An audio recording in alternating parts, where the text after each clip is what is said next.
Hi friends, welcome to my channel. I'm Sunique and today I'm opening another deck by Lateo Wang.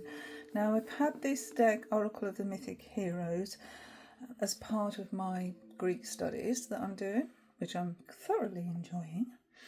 And so I saw there was another deck by the same creator, and this is a really informative guidebook in this deck. I'll leave a link to my walkthrough of this deck below. This is the other one, and there's only 20 cards in this oracle, whereas there are 40 in the Oracle of the Mythic Heroes. So I am presuming it says the Oracle of the Celestial Deities, so I'm assuming it's still based on Greek mythology, but I could be wrong. Should we find out? Okay, so this is an art style that I really like. It sort of reminds me of Matt Hughes. It says illustrated by, and I can't read that, Nithiroje. So I don't know. What's it say? An enchanted journey into the esoteric realm of magic and transformation. So this intuitive and inspirational oracular system combines the ancient wisdom of the gods and goddesses with modern astrology and archetypes to provide you with daily cosmic guidance. No mere sequel to Oracle of the Mythic Heroes, so yes, they reference it there. It is rather a sublime transformation, soaring beyond the celestial limits. That sounds epic. Journey outside the spiritual insights of our earthly realm with cards depicting mythical deities derived from astrology, astronomy, and ancient Greek and Roman mythology. From Venus, the goddess of love, and Saturn, the god of time, the Ceres, the goddess of harvests, and Vulcan, the god of the forge. You will learn and appreciate the important life lessons that are echoed in the epic legends of the gods. Ooh, sounds good. It's got a 152-page guidebook, so that sounds awesome. Right, we've got a thumb cutout here. This is the side of the box. It's Beyond Worlds. There we go. Retails for $19.95 US and $26.95 Canadian. There we go. So it's just a plain box inside, like a bronze colour. Here's the guidebook. Ooh.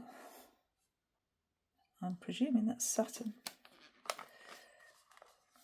Very glossy.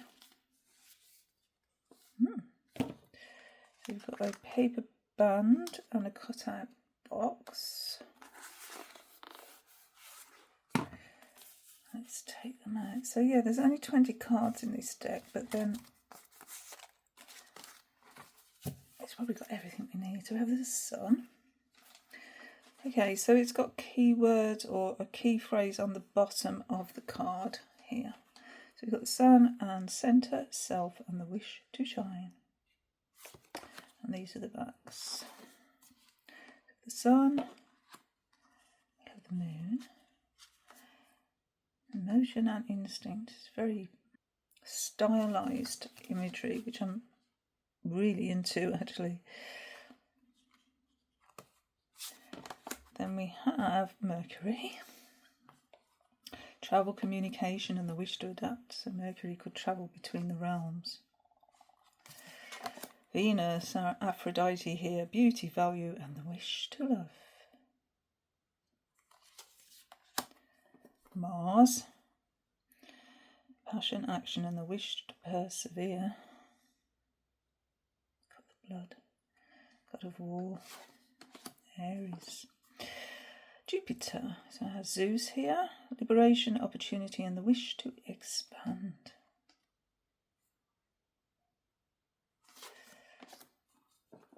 Yeah, I thought it was Saturn. Karma, control, and the wish to restructure. Very glossy cards, which is why I'm holding them up like this to deflect the shine. Neptune, dream, illusion, and the wish to flow. This is Poseidon. Uranus, invention, chaos, and the wish to change. It's an interesting image. Very muscular figures.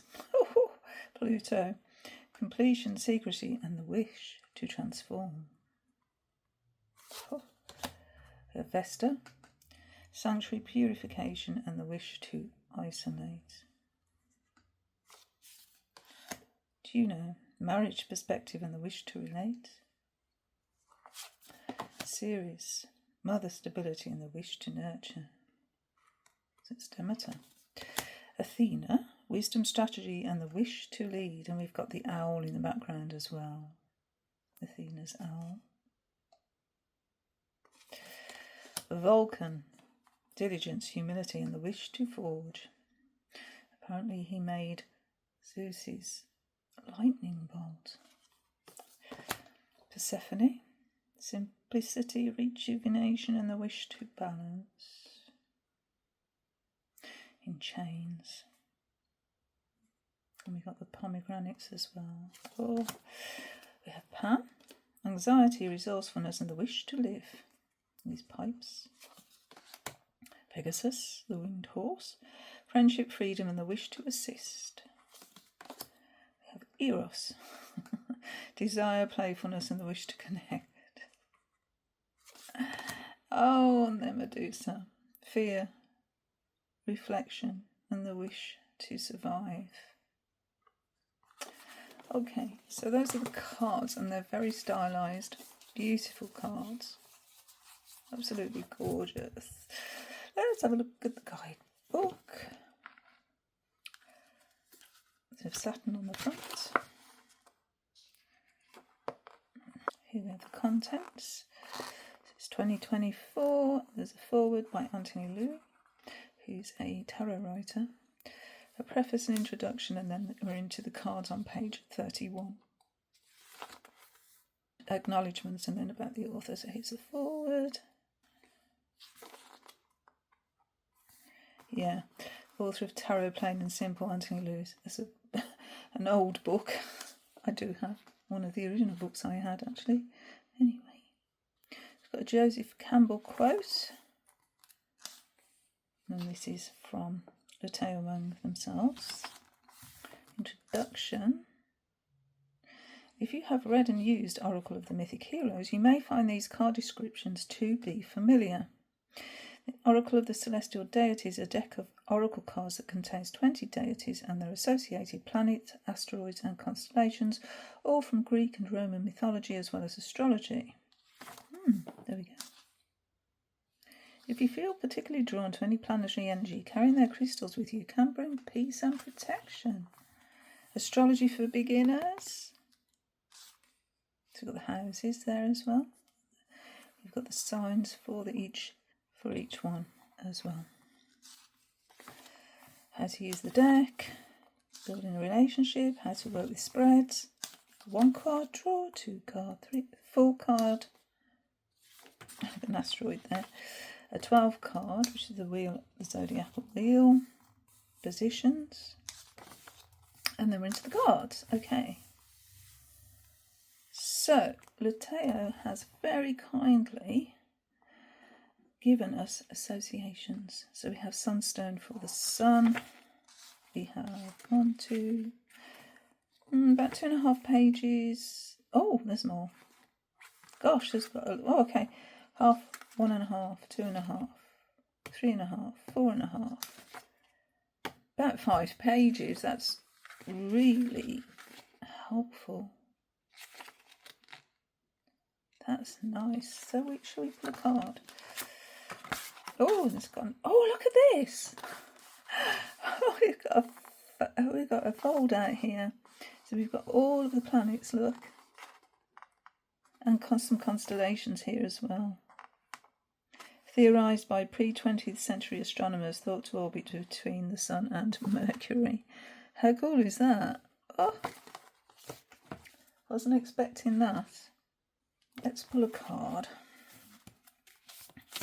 See what the message is for us today. Our celestial deities.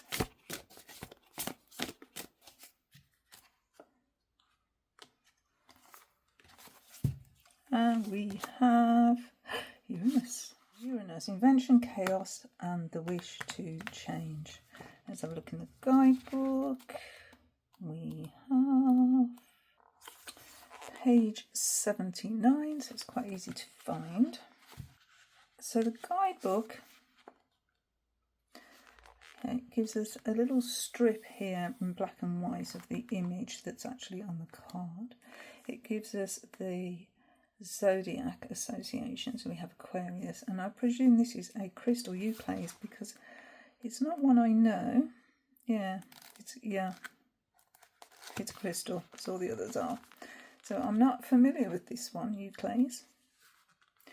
So we have a background to Uranus and the planet. We have a background to the Greek mythology behind Uranus. And it's all about creative thought, and he was ungovernable. So a bit of chaos there if you're not very governable. So this was, in the Greek mythology, the husband of Mother Earth, of Gaia. And they had many children, 12 of which were titans, and we had monstrous giants and all sorts. But it says he was unhinged and tyrannical, and his son Cronus, which is Father Time, laid in ambush and castrated his father, Uranus, as a way to calm his chaos, took away his manhood. And then it goes on to talk about the result of that. So of his blood spawned giants, furies, and Venus, the goddess of lust. So that's Aphrodite that rose from the waves. And then we go on to a little bit of history and how the planet Uranus itself was discovered. I think it said 1781. Let's have a look. Yeah, discovered in 1781 and heralded the French Revolution and the British Industrial Revolution. So it's all about change. And then it takes us through a career reading and a love reading. And there's such a lot in here. I'll just read the love part of it because that might be of interest.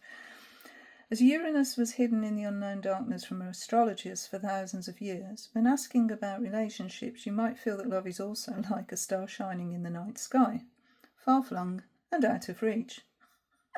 You might be in the midst of a literal long-distance relationship or feeling like nothing is under your control. Erratic events and changes can occur, and you might be finding it difficult to stay connected to your loved one. However, you will also be able to create your own world of love with a zany and light-hearted attitude. The best way to work with this planet when in love is to embrace the uniqueness and eccentricity of your love life instead of being restricted by the dogmatic traditional values imposed upon you by others. Uranus in relationships asks you to liberate yourself from conventional ideas and find your own unique style of partnership. Who says there is only one answer to true love? Make your own rules of love together with your partner. Little taster of the guidebook. It is jam-packed with information. Jam-packed with information. So if you're interested in, like I am, in Greek mythology and celestial deities, Mount Olympus and all that, then I'd recommend this one. We only need 20 cards. There's such a lot of information in there. What more do we need? Okay, so thank you so much for watching, and until my next video. Bye friends, bye.